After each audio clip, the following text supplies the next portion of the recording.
Hey Googlers, it's Kasim and John with Solutions 8 coming back at you with yet another epic video with massive value bombs that will change your life. Am I overselling this? Absolutely, but that's the point. We're marketers. Yeah. Well, John and I record a video every day, independent of each other, but once a week we get together as the dynamic duo, a PPC-based Batman and Robin. We'll let you decide who's who. And we're gonna. It's not fair because you're taller, so it automatically makes me Robin. Yeah, but you do like all the cool wicked ninja stuff, so. Yeah, but no one's gonna believe that I'm Batman. I'm just not Batman. I'm more like the Penguin. If you look at me, we're Batman and Penguin. That's funny. Today, what are we talking about, John? Something about usually on this day we do a industry specific video, but we kind of we talked about so many industries that I think we generalized it so much that we're like, if you have a location based, e-commerce, and so we're like, let's just kind of switch it up a bit. And we actually I want to give a shout out to Rob Sanders. He was actually left a comment on one of our videos that is actually because that made the topic that we're going to be discussing today. And he had a question that was, I think, more open-ended. It was talking about automated bidding strategies for search campaigns. And I think he had some hesitancy about opting into some of the more automated bidding strategies, and because Google's kind of like pushing those, and which they are, and just they're sometimes not pushing the best ones. So I think that what we're going to do today is discuss the bidding strategies specifically for a search campaign, when to use them, what to look for, like before you get ready to use them, when is it the right time and the wrong time to use automated bidding strategies, which ones, and then what kind of like side effects you're going to have. There's kind of like a pro and con to each one of these automated bidding strategies. And while you might get, a ton of conversions with maximized conversions, you also could throw a whole bunch of money out the window. So we're going to go through those and discuss the pros and cons of each one. And I think we're going to have to use automated bidding strategies more and more in the future. Google's already said that they're getting rid of manual CPC. They said it was going to happen in 2021. We haven't really heard anything yet, but that's, I mean, it's coming. So we're just going to have to get used to it. I just want to pause you there. They're not getting rid of it entirely, right? They're just forcing manual CPC with enhanced. No, getting rid of it entirely. The wholesale. Wholesale, yep, just completely gone. Yeah. Interesting. That will ruin all of our lives. A little bit. Yeah, but I think what's cool about this is knowing. It's funny, manual CPC, you pretty much can either use a portfolio bidding strategy like maximize clicks and just set like a minimum CPC. Then you basically get your manual. So there's ways around like kind of customizing something to work kind of like manual. But that's what we're going to be discussing today. Let's do it. I'm excited. Right, cool. And I'm going to share my screen. This is the question here from Rob. Says, would like to see some more about some of these search bidding strategies and when and why not to use them. So we're going to discuss why we shouldn't and why we should. And so that's going to be kind of the topic for today. So I have our campaign here, and all I'm going to do is I'm going to start a new campaign just so I can get to the correct area. And what we're discussing is these bidding strategies here. So we have target CPA, target return on ad spend, maximize clicks, maximize conversions, maximize conversion value, target impression share, and manual CPC, which is what we all know. I'll just start from the top down, and we'll talk about each one of these. So the one that I probably like the most, even for e-commerce search, is target CPA. Target CPA allows us to set a minimum cost per acquisition, whether that be a lead, a chat, a phone call, a sale, doesn't matter, whatever you're tracking as a conversion, this allows you to set a target CPA. Now, I like to start here quite often. And one of the reasons why I like to start at target CPA is because where other agencies or other individuals may not like to start there, they don't necessarily know how to start there the most effective way. So when you start a target CPA campaign, if you just simply choose the cost per acquisition that you want, like, yeah, I'd love to make a $10 sale. And then they click $10 into target CPA. They click on this and say, well, let's say $10. Google's going to say, okay, well, I'm not sure if I can get that price. Average cost per click is $4, and I can't get a 50% conversion rate or 100% conversion rate right off the bat. So we're just not going to run, and just stops, and it just never runs. And that's because Google, what you're doing is you're asking Google, can you get this? And a lot of times it doesn't know in the beginning how much it is going to need to spend in cost per click, how much it's going to need to spend per day. It has no idea because it has no conversion history. So it just says, well, if it's $10, I don't think I can get that. So I'm just not going to get any impressions and clicks.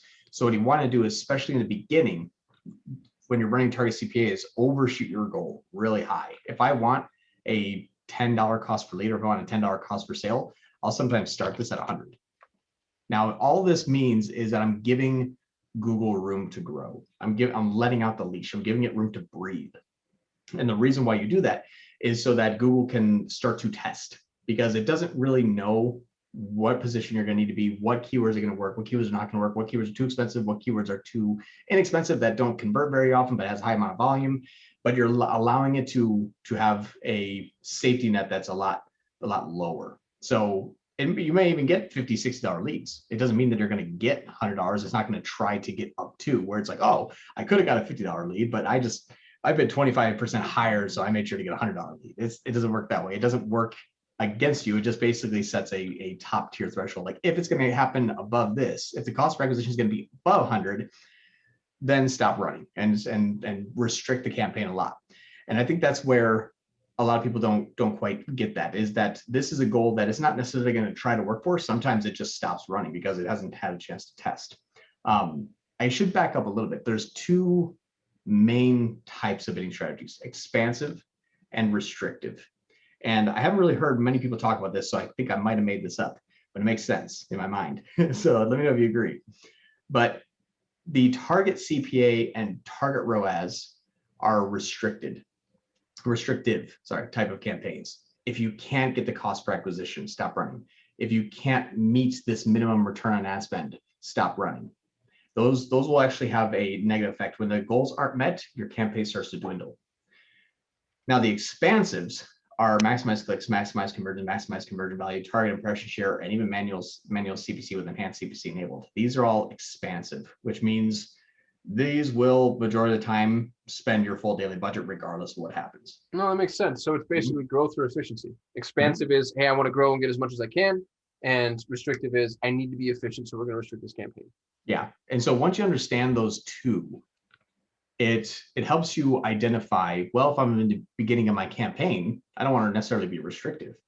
So, but you do want to have, some smart bidding on there. You want it to start to learn from day one, because you might have a 22-day conversion lag, and those first 3 weeks are just learning, but they're just super, super, super important that you learn for those first 3 weeks because of that 22-day conversion lag. So you can pick pretty much anything in the beginning, obviously, and it'll run. But for the restrictive ones, if you use a target CPA or target ROAS, keep a very low goal. Hey, I only need to make 50% my return on ad spend. Or target CPA, I need to have at least $100, maybe $150. And before I make a sale, that's okay. Test up to that point, and I'll start to reduce it.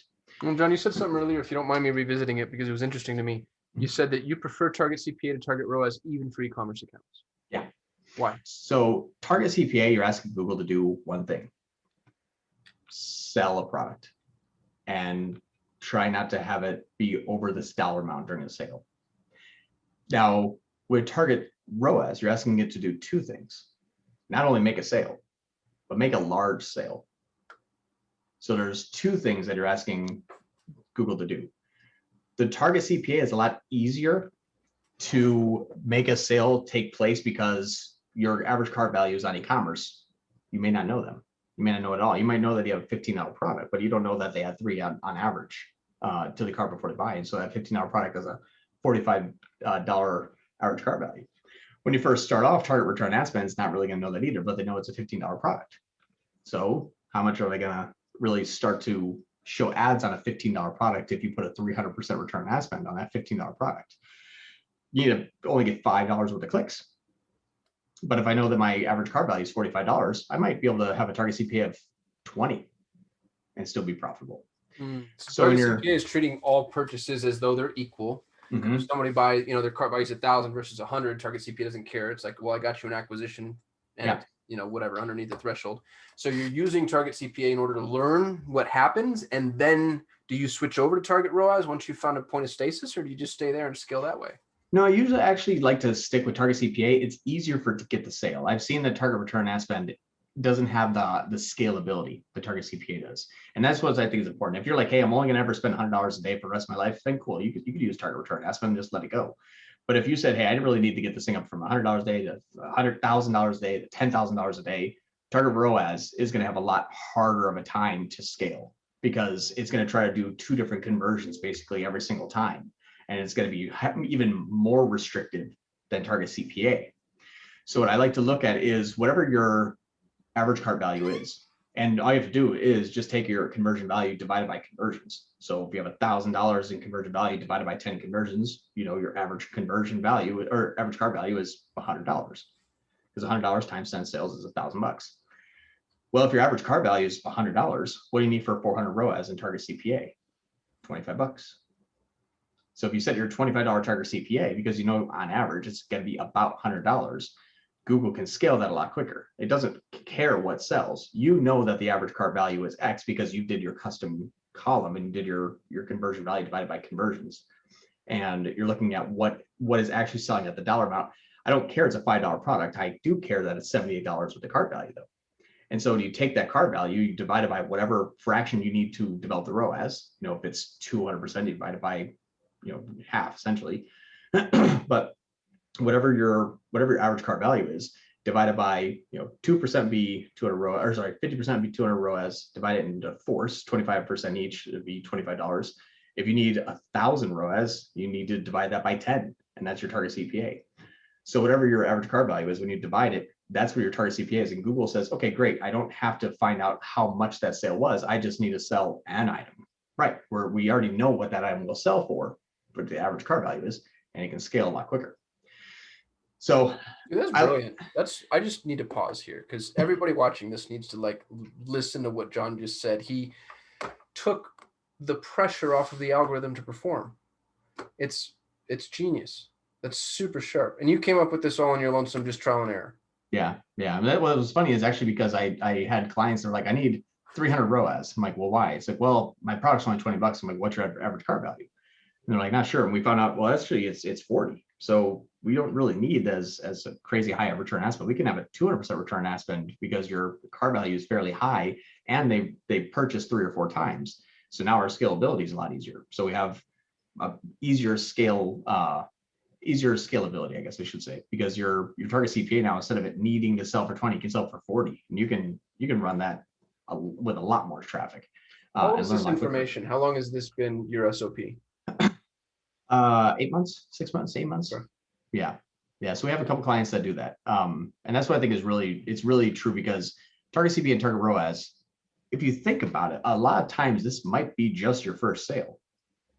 So if you're saying, well, if an average $100 cart value and I need a 400% return ad spend, my target CPA is going to be $25. So $25 target CPA, average $100 cart value, that gives me $400 ROAS. Every time I make a sale for $100 costs me 25. But what if they purchase 3 on average and the cart value is about the same over the course of 12 months? Well, now your average cart value, essentially your average LTV, I guess, per client, at least in a 12-month time span, is $300. So what do you need to get a 300% return on ad spend? Now your target CPA can be $100, and you can scale that a lot quicker, because Google isn't going to try to say like, well, I can't get too many clicks and I can't bid too high and I can't get too aggressive to meet this restrictive goal. But later on, you found out that every one purchase actually purchases 3 more. Or 2 more. And so now that cart value is so high that you can actually, you almost can break even at a really fast scale. And then within that first year, you're going to be really profitable. So just understanding your LTV helps, because then you don't have to necessarily be too restrictive in the restrictive type of bidding strategies.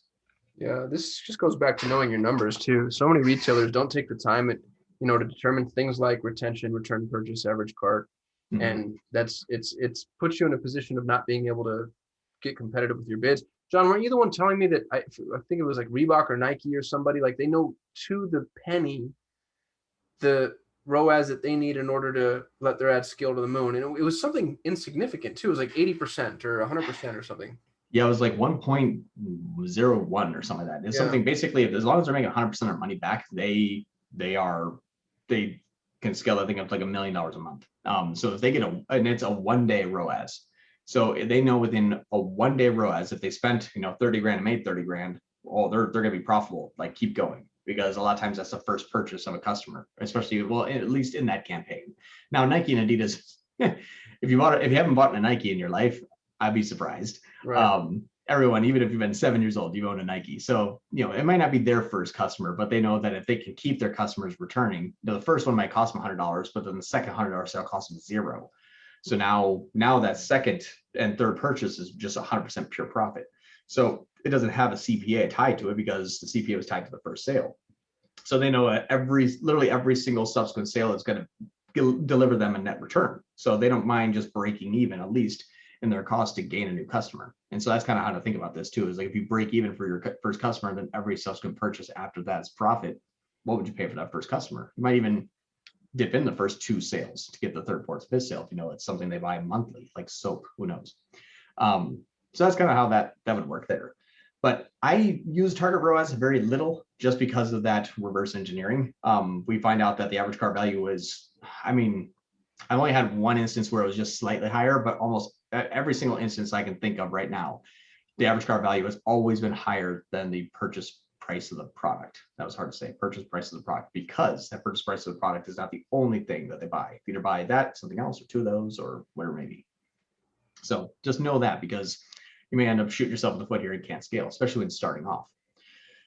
Now, maximize clicks for campaigns that are not just really keyword specific and highly identified keywords, like the proven, which if you're starting off, you're not going to know that. So maximize clicks, I don't think is going to be a really good bidding strategy to start off with just yet. Maximize clicks, in my opinion, is usually the best when you're like, hey, these 4 exact match key phrases, I know that these are the best ones. I need as many as I could possibly get. And so you can use maximize clicks because it's an exact keyword, or at least a close variant of that exact match keyword, close enough that you're like, yeah, even if I get 1 or 2 out of 10 that are not really exactly that keyword, I'm okay with it. But if you know the keywords that you need, you can use maximize clicks. The issue is, though, maximize clicks favors lower placement, because Google says, well, if you have $10 a day and there are dollar clicks at the bottom, you can get 10 clicks. But if there are $5 clicks at the top, you're only going to get 2 clicks. Well, what are you telling Google to do? Maximize clicks, not get better placement, higher quality leads, just maximize the clicks. So if I can get clicks to the bottom of the page and it only costs me $1 and I can get 10 clicks, perfect, that's where I'll go. It's all the looky-loos, price shoppers, solicitors, that's the crap. Or all the non-qualified. And that's what we found too. It's like, that's where people say, well, I just use maximize clicks because I know my exact match key phrases. Yes, but how many competitors do you have in those exact match key phrases? And if they couldn't work with, the first person, the second person, the third person, the fourth person, all of the organic, and then get to you and then be like, aha, you're the person I've been waiting for. There's a very low chance of that happening. Usually, if you have direct competitors, they're not just going to, skip all those people at the top and find you at the bottom. That just doesn't happen very often. So I don't like maximize clicks there, just because unless you just have an immense abundance amount of 10,000 searches a day for those 4 keywords, then yeah, you can use maximize clicks, because they're just going to get an overwhelming amount of traffic that you're going to have to be able to make something work with the inexpensiveness of the campaign. But most of the time, maximize clicks, I don't start with it because it's not indicative of what's going to be quality, just because quality is rarely found with maximize clicks. With e-commerce, I still like Target CPA, just because it's going to favor a better placement. And in e-commerce, what equates to lead quality? Did they buy or not? It's easy. I really don't care if there weren't the right, gender or location or parental or status or household income. I don't care. Did they buy it? Yes or no? Then I would still use Target CPA instead of maximize clicks. Maximize conversions. This is the one where, well, these 2, maximize conversions value, basically same type of bidding strategy. Just one counts, did I get a sale? This one's, did I get a sale and was it a big sale? Kind of similar to Target CPA and Target ROAS. The issue here is this is not going to be goal driven with either cost per lead or cost per sale, or even return on ad spend. They're not really taken into consideration. What this basically means is that, will I get all of the conversions I possibly could? Yes. Did I spend 5 times more than I needed to get those conversions? Yes, but we maximize them. And so that's kind of where this is a saturation effect. Like if I've taken campaigns from, a Target CPA or even like a manual where I was getting like $15, $16 clicks, turn on maximize conversions. I got like 1 more conversion, but my daily budget shot above 2 times what it needed to go to. And my average cost per click went from like 15 up to 36. But it maximized the conversions. I got 1 more. And so that's what that's going to happen. Like if you have unlimited budget and you just need all the leads and just need all the sales, regardless if you're going to make money or not, or regardless if you're going to be just throwing money out the window to get those conversions, that's where you use those. When starting off specifically too. When starting off, that's, I think is really important, because Google's not going to know where any of your conversion statistics are going to land when they happen. So maximize conversion is like, Google's like, well, if I've been number 1 all the time, that's probably, you'll get those conversions. You're just going to end up paying 3 times what you probably needed to pay to get that conversion. But what's funny is when people look at, the bidding strategy to use, I always see maximize conversions because it's the most logical thing on here. Well, that's the number 1 recommendation from Google's team too. Anytime you get an email from one of those morons like, we think you should switch to maximize conversions. I'm like, do you now? Yeah. You earn twice as much per click and then double and 2x my daily budget. Yeah, of course you would. Did you see Santos's response to the most recent Google guy? Yeah. Give me 3 recommendations, and if I like them, you can talk to me. That's so funny. Just so context, if you're watching, Google stocks us, and they stock all agencies, I'm sure. We've got 150 some odd clients now. And so we're constantly getting these emails from these Google reps. They're like, oh, I must talk to you. We have recommendations for improving you and whatever. They're just incessantly spamming us. And so the head of our specialist team, who's an assassin in his own right, basically came back and said, look, why don't you send me your recommendations ahead of time? And if there's anything worth discussing, I'll make sure to let you know. Yeah, because it's always usually like, add these 786 keywords and turn on maximize conversions. Yeah. And they're always reading from some script. And if you ask them anything that requires any amount of, they know nothing. I don't even think they're certified. I had one little campaign, and I try to make really good friends with them because we were talking about our premier partner status. So they're like, can we just make these changes for you? I'm like, yeah, let's go ahead. And so we turned, I think one was on like maximize clicks, and we set a bid cap of like something ridiculously high, like 25. And it ended up just killing the campaign. Like it was going pretty good here. Then here's the impressions and clicks, all of a sudden just dipped down.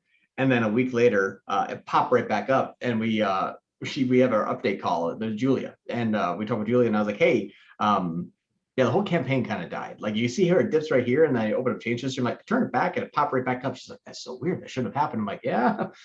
Well, crazy. Who knew? I did, but who knew? So yeah, it's just, that's the thing too, that I always do, and I explain what we do. Google will get you the most amount of conversions for the most amount of money. We get you the most amount of conversions for the least amount of money. That's the difference. That's all you hire an agency for, really. So that's the difference between us and Google helping you. So that's the 2 things here. It's like, do I want all the sales regardless of the cost per sale? And do I want all of the money regardless of how much money you need to spend? Like it made you $2,000 a day, it cost you $4 to get there, but we maximize the conversion value. So that's where these 2 happen, especially in the beginning, because it doesn't know where to go. So it just bids to the moon all the time. Where this does well is if you find that you're possibly losing out on some conversions on Target CPA because it might be too low. Maybe some competitors came in and has a good amount of conversion history, and you just can't mess around with the changing of the Target CPA goals, either hourly or daily to kind of keep up with the ever-changing demand. You can try to maximize conversions and overspend a little bit, but it's safer that way if you wanted to, rather than kind of possibly raising and lowering goals of TCPA daily or even Target ROAS daily, and seeing kind of what happens. It can keep you afloat. And it might just be that, it got a little bit competitive, maximize conversion, said, hey, if you're actually here more often, you'll get more leads. So it can be used well, just especially not in the beginning. So just know that these things are going to blow your budget regardless. That's just how it's going to happen. So just be prepared for that. Target search impression share. I like this one in the beginning a lot. I usually don't run these for DSA campaigns. So since this is specifically talking about search, usually target impression share does not work very well with new DSA campaigns. They could take up to a week before they even start getting impressions, just because it's not a keyword strategy. It's a content strategy. So Google's like, well, there's like a billion search terms and I don't exactly know how to get this exact placement. So let me just keep learning. So usually I don't start with target impression share, but where I do like starting with target impression share is this is the way that I kind of do things manually. If manual goes away in the beginning, I do like target impression share in the beginning, and then switching over to Target CPA. And what I mean by that is with target impression share, a lot of times what I'll say is, hey, I want to be at the top. I don't want to necessarily be number one, because if I was always given a choice, I'd rather be number two than number one all the time. I can get 3 times many clicks for people that are still really, really high commercial intent to convert, which means if you had, 5 clicks at the first position, could you get more leads with 20 clicks at the second position? Probably. So that's why I usually like that. So what I would, if you don't mind, open up that drop down, John, and just let us see what else there's. So anywhere on results page, basically page 1, right? Top of page, which means the first 4, and then absolute top of results page, number 1. Why did they change that? Why did they? It's just such a semantic, like it just feels like a douchebag move. Like, what was the difference? Well, then they also got rid of average position, and I think it's because there was a lot of confusion in like, what's my position? You're 1.6. Well, what does that mean? Am I number 1 or number 2? Yes. Yes, you are. So that's kind of what it's a little bit interesting that they basically said, well, absolute top of results page, it's could be image based, it could be shopping based, could be search result based, it could be YouTube search, when you're talking about YouTube discovery campaigns. So I think they basically said like, hey, it's the result of any page, because it's not just a Google search, it's now everything. Sense. So I'm thinking they're kind of saying like, well, absolute top would be like you're number 1 in the context that it's relevant. So that's my thought. But I think they just did to confuse us, really. And you don't use absolute top, you use top of results generally. In the beginning, generally, yes. And the reason why is I want to be top results page. I want to be there 100% of the time. And I will set what my max CPC would be on manual, let's say 5. And what this is going to do is going to say, okay, we understand that you want to be in the first 4 100% of the time, but you don't want to pay over $5 to get there. Well, and then it gives you a result. It's called a bidding strategy report. That bidding strategy report will tell you you are in the apps, or you were in the top results page 90% of the time. And what that means is that if you were to kick that $5 bid up to, let's say, a $5.50 bid or even $6 bid, you'll be in the first 4 100% of the time. So this is effectively saying I want to be in the top of the results 100% of the time when a $5 CPC is possible. Yeah, exactly. Like if I don't want to spend over $5 per click to get there, but if the 4th position comes in at $6 or higher, I will be 0% at the top of the results page, and it will tell me that. It'll say, hey, you were there 0% of the time. So what's nice about this is essentially your max CPC for your keywords. This is manual, essentially, if you think about it. But it's manual. Instead of saying, hey, at $2, where did I land? You got this position. At $4, where did I land? Well, you got that position higher. At $6, where did I land? Well, you got that position here. Manual is just position based. That's all it really is.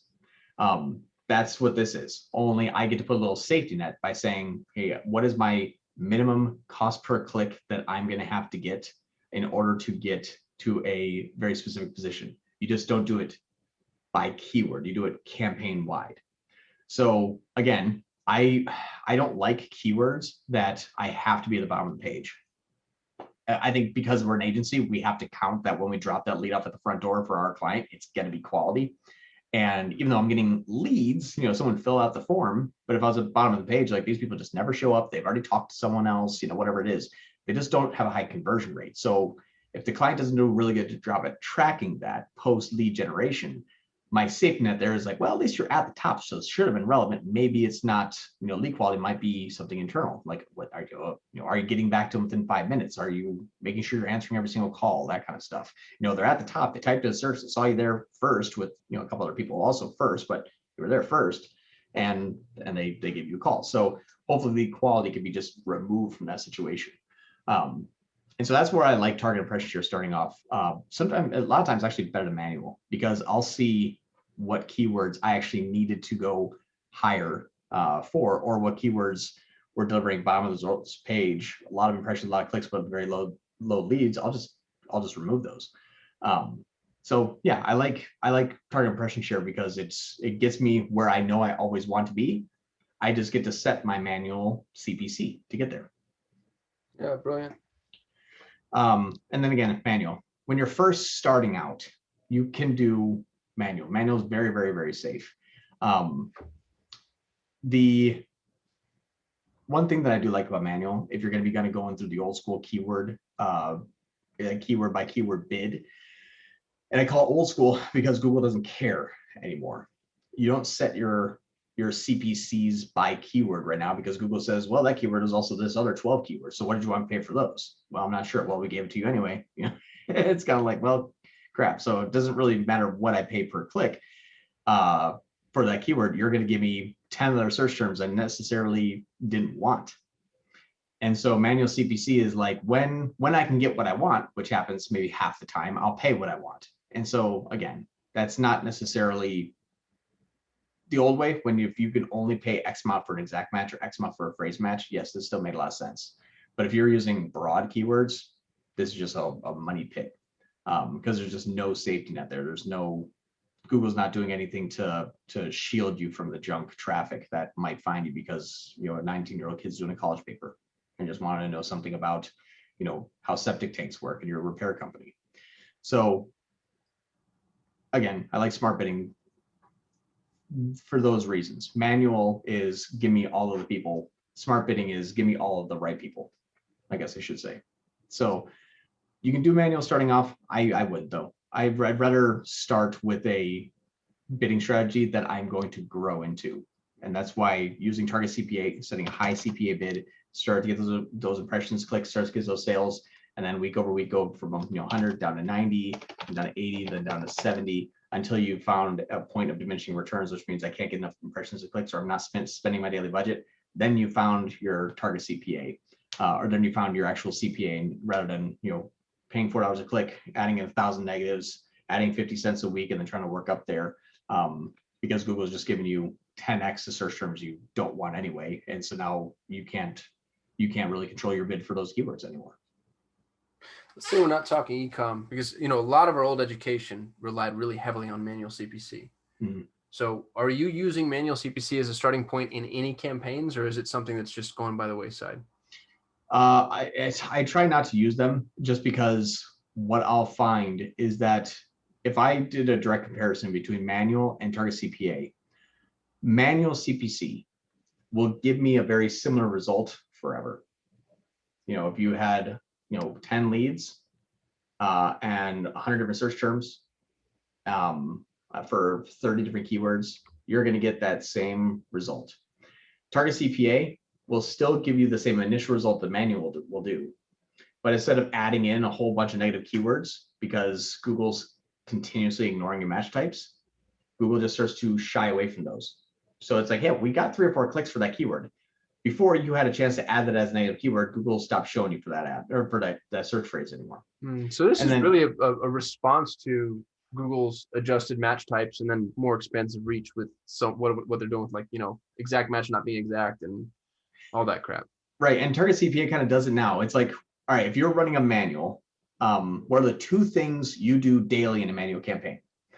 I add negative keywords and I start to bid more aggressively on the keywords I want. That's what Target CPA does. It stops going after the bad search terms and it reallocates your budget and delivers you a better placement on the ones that are working. So just think of Target CPA is manual with like a buddy. That's like doing your assistant doing it for you. And what's nice about that is you get to then control my target cost per acquisition is getting a little more expensive. or not my target, my cost, my CPA is going up, my target CPA stayed the same, your campaign just starts to spend less rather than your lead cost just getting higher. So when things go haywire, which they always will, regardless of how long we run your campaign, things will go wrong. New competitor comes in, just dumps a bunch of funny money in, or you go into really competitive season or whatever it may be. Target CPA then says, okay, we're not just going to throw your money out the window. We're just going to give you less leads to spend less. And then you can readjust. Manual CPC is like, okay, we paid 50% over where we should have, and you got less leads because you ran out of budget. Can you give us more money, please? That's what, when manual goes haywire, it just spends more with less result. When target CPA goes haywire, you get less leads, but you spend less. And so it's nice to kind of see how to get the activity back up rather than where to start hacking good quality keywords that used to work. So the recourse, I guess, is a lot simpler. Checks out. That's it. We did it. Yeah. And then I think for the gentleman that Rob, for you, here's what I would say is, if you're running manual, look at the last 3 months of search terms. And if you have if you have a search term or a few search terms that continuously get impressions and clicks, but just haven't really met the goal, whether it be, low sale amount, low lead amount, high cost per lead. If you look at those high spending keywords that possibly have less performance, going month over month, I would imagine if you're running manual, they will still be your high spending, high impressions, high click keywords, even though they have low performance. If that is the case, I would recommend switching over to Target CPA, because what that will do is that high spending, high clicking, high impression keyword that gets low results will just simply become one of your least impressions and click keywords.